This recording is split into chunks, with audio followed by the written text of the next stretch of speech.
Welcome back to ET with GOTB. History was made this week in Canada with the launch of the Northern Super League, and we were there. Let's get into it. I'm Rachel. I'm Sophie. And this is Extra Time with Girls on the Ball.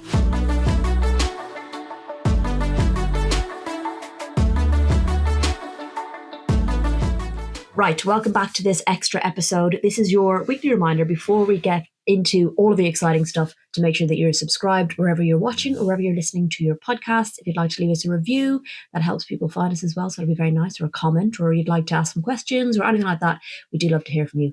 Also, make sure you're following across all of our social media platforms. You're at Girls on the Ball on everything, because there's no rest for the wicked. It's a busy old weekend coming up with Champions League, WSL, Championship. But we're not going to talk about that today.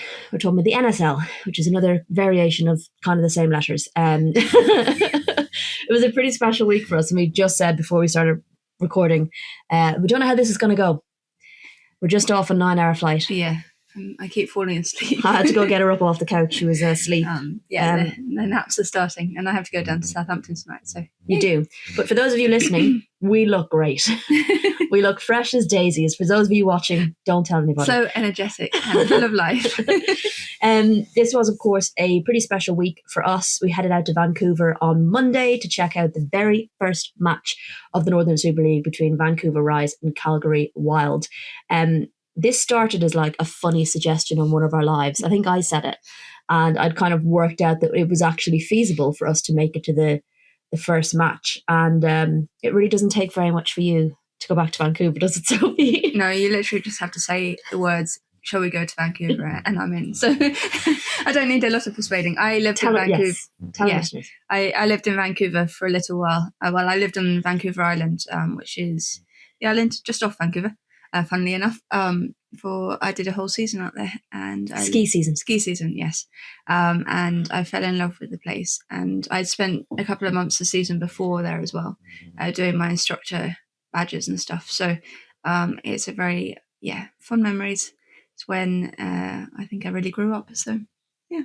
A very formative place for Sophie. And for those of you listening, people watching on YouTube just got to see some very cute pictures of Sophie from back then. So maybe you should pop over to YouTube and check them out. When did you go into my... I've gone into your Facebook archives.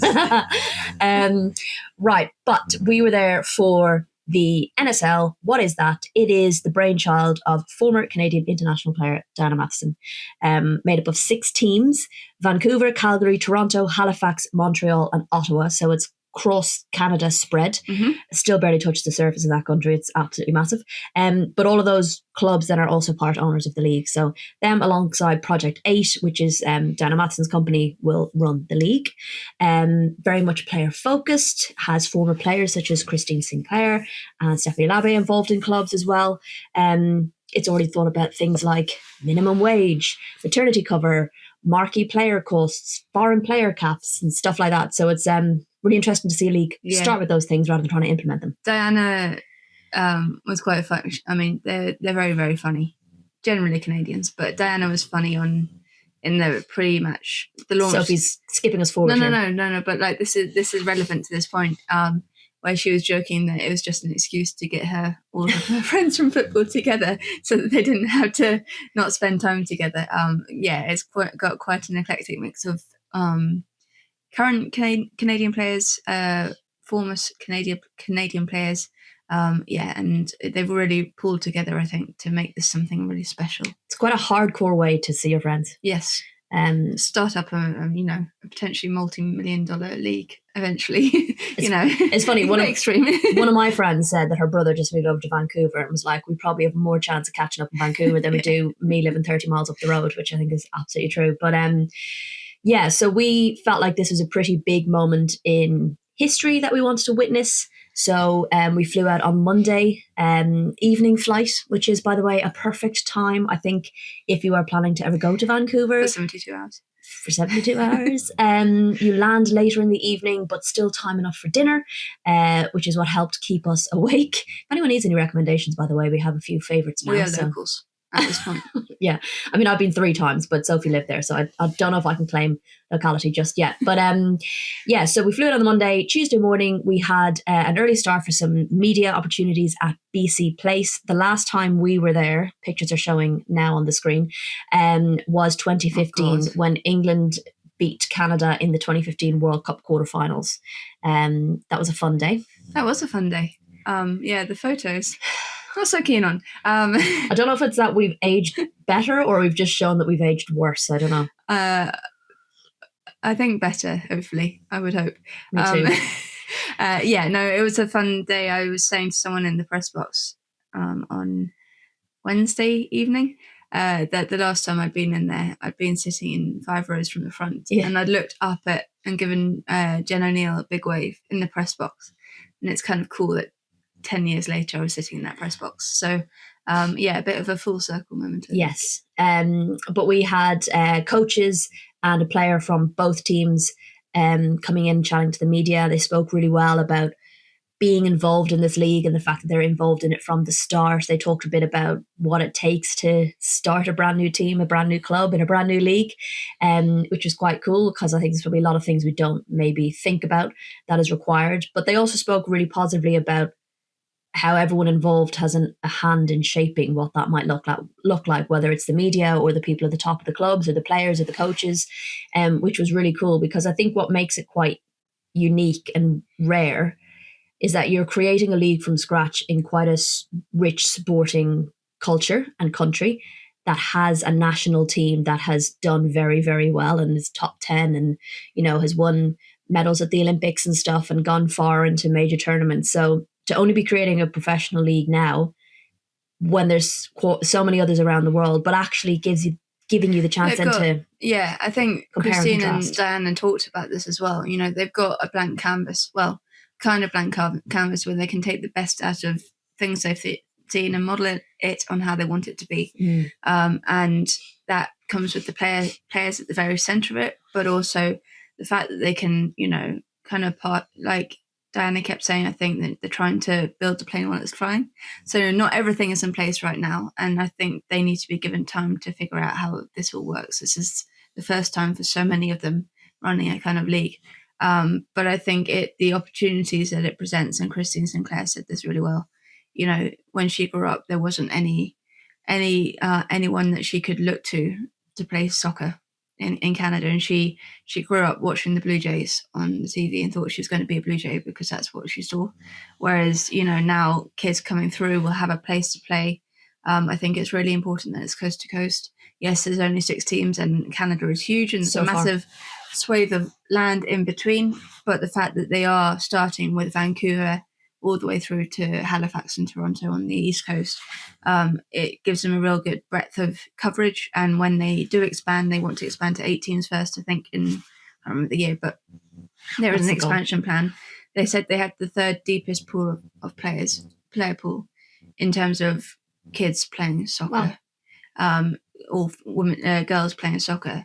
But just those girls have never had a journey to go on, and they've had to look if they can sort of navigate the getting through growing up in Canada, playing soccer and staying with it, then they have to look elsewhere. They have to go to Sweden, Denmark, England, USA, and now they have a place where they can be paid sufficiently to live as well, and be able to stay at home with their families and with their friends and represent Canada. And I think there's a real special feel about that. Yeah, absolutely. It's interesting the building the plane while flying thing, because I feel like at least they have a plan of how to build a plane to go from, whereas it feels like some other, you know, when we look at what the WSL is doing at the moment, or the WPLL, which is trying to appear innovative by suggesting things from different leagues around the world, and then like them slipping out of them into the media as if it's a way of gauging whether what fans want or don't want. And I actually think the benefit here is that they don't have this rich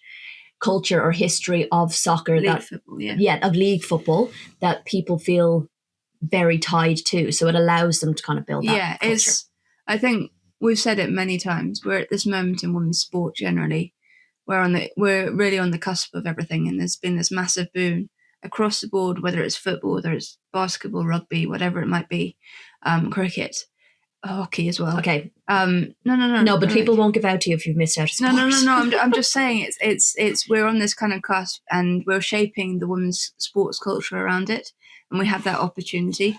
And the problem we have here in England is that we are coming out of the men's game, which has had its benefits for many reasons in terms of the investment that's already there. You know, the clubs are investing, which have accelerated the progress of the league a little bit more, because that's the way our structure is. But there is also problems because we're kind of still in that shadow, and we're still trying to figure out our place in a saturated market of men's football. And that's what they don't have to deal with, I guess. So it was cool to hear from them.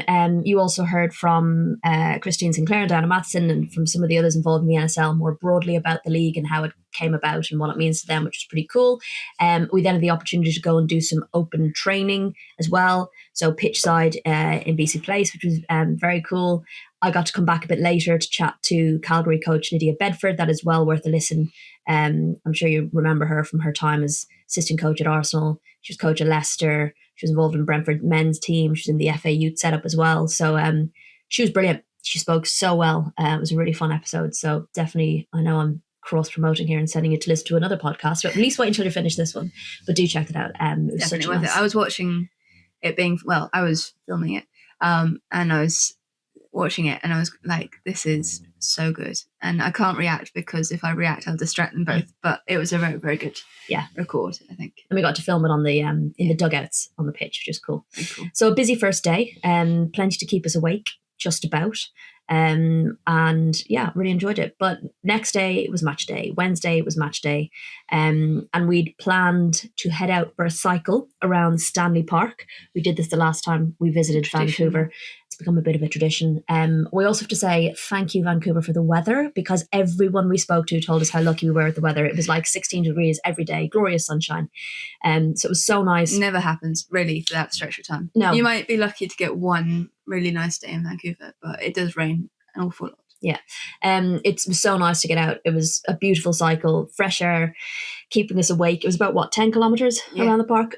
Stretched our legs, got us awake enough for the match. Get to see the Pacific Ocean. Fortunately, no seals this time. No, last time we were there was loads of seals. But another thing we'd recommend if you do ever go to Vancouver. I think we then thought things would kick off an awful lot earlier at the stadium because we arrived way too early. So normally if it's like an England game, we'll try and get there about 2 hours before.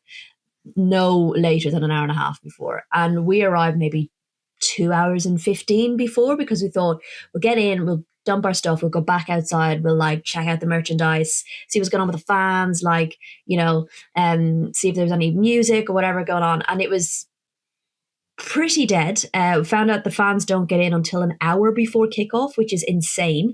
It slowly started to build up, and I think obviously fans know that they're not getting in, so they don't arrive 2 hours before kickoff. It's just a different way of doing things. Yes, but it did allow us to fuel up on some more coffee. But it did then start to build up. There was good atmosphere. There was a DJ, there was merchandise and stuff like that. So that was pretty cool. And then it kicked off. Players came off the bus and everyone was taking them on. Yeah, they came off the bus right in the. I thought it would have been driven down. Yeah, it was just on the street. They were on the street and they just let them off. But yeah, there was a cool opening ceremony involving lots of kids and people from native areas of Canada as well, which was really nice. Diana Matheson and Christine Sinclair placed the official match ball on the plinth. There were Canadian Mounties, there were flags, there were fireworks. It was very dramatic. It was very cool. Everyone had these little gold, I don't know what they were initially, little gold squares. I don't know what the hell they were. But then once everyone started moving them in the stands, it was really cool. Yeah, so they were a gold square card, and on the back they said, wave this. And then you can scan something for more information about tickets and stuff. Yeah, but actually it was really effective. It was cool because it was like they had lights or something. And stuff. Yeah. So that was cool. But it did end 1-0 to Vancouver in the end, with a goal coming from a penalty. Quinn scored that one, so they are written down in history now as the first to score in the NSL. And it was a penalty as well, which is a bit like, ugh. But it was actually surprisingly, a really good game. I didn't expect absolutely top levels straight away from the very first game with teams that had, only come together maybe 10, 11 weeks ago, clubs that had literally just been built. And actually it was a really good competitive game. Yes, it was. think Calgary did better in the second half than they did in the first half. Vancouver obviously had the more experienced players with the likes of Quinn, Nikki Stanton as well. They've got a good roster there, whereas maybe there's a few more unknowns within the Calgary roster. Jackie Burns has just joined. Yeah, but look at me talking about rosters. Roster. I've gone all North American. Yes. No, but really interesting. I thought the first thing that really stuck out to me was the fact that they really wanted to play with the ball and play in possession, and maybe that helps with 2 European coaches a little bit, because Anya is Danish, the Vancouver Rise coach, and obviously Lydia is English. So they really were trying to implement an in possession kind of play, which will take time, I guess, to get those kind of relationships, get the kind of out of possession play properly working as well, like the press triggering at the right time and stuff like that. But you could see the signs of what they wanted to do there. I thought it was feisty. It was feisty. I thought Holly Ward had a really good game for Vancouver. She's got her first cap for Canada against Argentina a couple of weeks ago. She was playing on their left side, and she was definitely, her pace was definitely eye catching. But yeah, no, really, I think positive signs of where it's going to go. Wasn't the end product. I think it was quite nice not knowing. No one really knew what any of the teams were about. You asked me pretty much, like, who do you think's going to win? I was like, I have absolutely zero basis for that judgment. Like, I don't know. But it was quite fun because no one did, I don't think. Because I don't think there were, no one was really allowed into pre-season games and stuff like that. There was no real, publication of that other than maybe on their social media accounts when they won a game or lost a game or whatever. So you never really knew how they were going to set up. And it was literally just an amalgamation of players. And to see what was going to happen was quite fun. It was nice having no expectations. Yeah, but Lydia said this post-match, she was like, well, now every other team has seen how we play. So suddenly everyone on the team has an advantage in the first game they play against those teams, which was funny. But yeah, it was Michaela who gave away the penalty. God love her. I do think we could have had a red card in that game. We could have had 2. I think Michaela Moore could have seen his second yellow for that penalty. She'd been booked before for a foul. And she didn't get booked for the penalty. And it was definitely a yellow card challenge. And then later on, there was another player who'd got booked for holding up, infringing on a free kick, and then completely wiped out the Calgary keeper maybe about 3 minutes later. That was definitely yellow. Could you imagine if we'd had 2 reds in the opening game? The most important thing, 2 things, because I was shooting this game, of course, and we were put at really weird places as well. We weren't allowed to shoot from behind the goal, which was really unusual. We had to shoot from the side, which is an absolute ball ache, and nobody was impressed. But it did mean I got the goal. You did. Which there was only 1 goal in it, and Quinn did run towards us. So thank you for that. So that one is definitely going up on the photo collage. What about the one of the ball coming towards your head? I did almost die in BC Place, what a place to go. Michaela Moore, didn't. Again, absolutely, she was clearing a ball, absolutely leathered it from about 8 yards away from me. And it literally hit, I always give out about my flyaway hairs, the ones that stick up, like I'm trying to channel in a different radio station or something. It literally hit those hairs as it came by me, like it fizzed by, hit the hairs on the side of my head, hit the boards behind, and then hit my back. And the crowd behind literally went, ooh. And one of our friends up in the press box said later on, someone went up to her and said, hey, did you see that chick almost get, smoked by the ball? And she was like, yeah, I know her. So yeah, I nearly died. But I did get a shot of the ball, coming at me. Yeah. Which kind of worries me though, because that's your priority. Yeah, my reaction should be protect the equipment, protect my face. And instead, this happens a lot where I suddenly find I get shots in the ball. But I didn't die. I'm glad I was here to tell the tale. But it was really special to be part of it. Mm-hmm. I'm really glad we went. I hope you enjoyed the coverage that we got over there and brought from over there. It's going to be very hard not to go back and do another game. I know Lydia was trying to. I've never been to Calgary. She was like, what about the 11th of May? And we were like, that's the end of the season. She was like, what about the 18th of May? We're like, that's the FA Cup final. So I'm sure we'll find another date. We've not been to Calgary. Toronto's a lot closer. There are some alternative options that don't require us going all the way to Vancouver. But no, it was brilliant, and it was cool to kind of, that will be in our book. That will be in the book. That eventually comes out. One day. Yeah, absolutely. But that's not all from us. It is Friday. We are back. You have a game to cover tonight. Yeah, I'm going to Southampton against London City. Why did you say yes to that? I don't know. I'm getting paid for it. We are getting paid for it. Yeah. Yeah. No, I know. That's the only reason. You thought it would keep you awake. Yeah, but I'm now really, really regretting my life choices. Then, so if you see me in Southampton on a train asleep, can this you get is it actually wrong? going to go out later than yeah. If I'm still asleep on the train, please wake me up. And if you see me, I'm sorry if I'm not very coherent. What's new? Tomorrow, then we have Champions League. WSL is back as well. That comment. Was done to annoy you and to rile you up. We are doing Arsenal versus Lyon tomorrow, aren't we? At the Emirates. There is WSL action as well, which we're going to try and catch when we get back. And then, because we're glutton for punishment, we're flying to Barcelona on Sunday. That's nothing to do with it being Chelsea. The glutton for punishment is getting back on a bloody plane. We are doing Barcelona versus Chelsea, which is very exciting. Looking forward to that one. Back then on Monday. We will try and do a live tomorrow. Point, yeah. So we need to get back on our days. It's hard to remember what day it is. Tomorrow Sunday. But yeah, busy end to a busy week. But it will keep us awake, hopefully, and hopefully ensure that we don't get full victim to jet lag too much. But that is it from us. Hope you enjoyed our little trip, which we promised to do earlier on this year. And we'll be back again early next week. Enjoy the footy this weekend. Chat to you soon.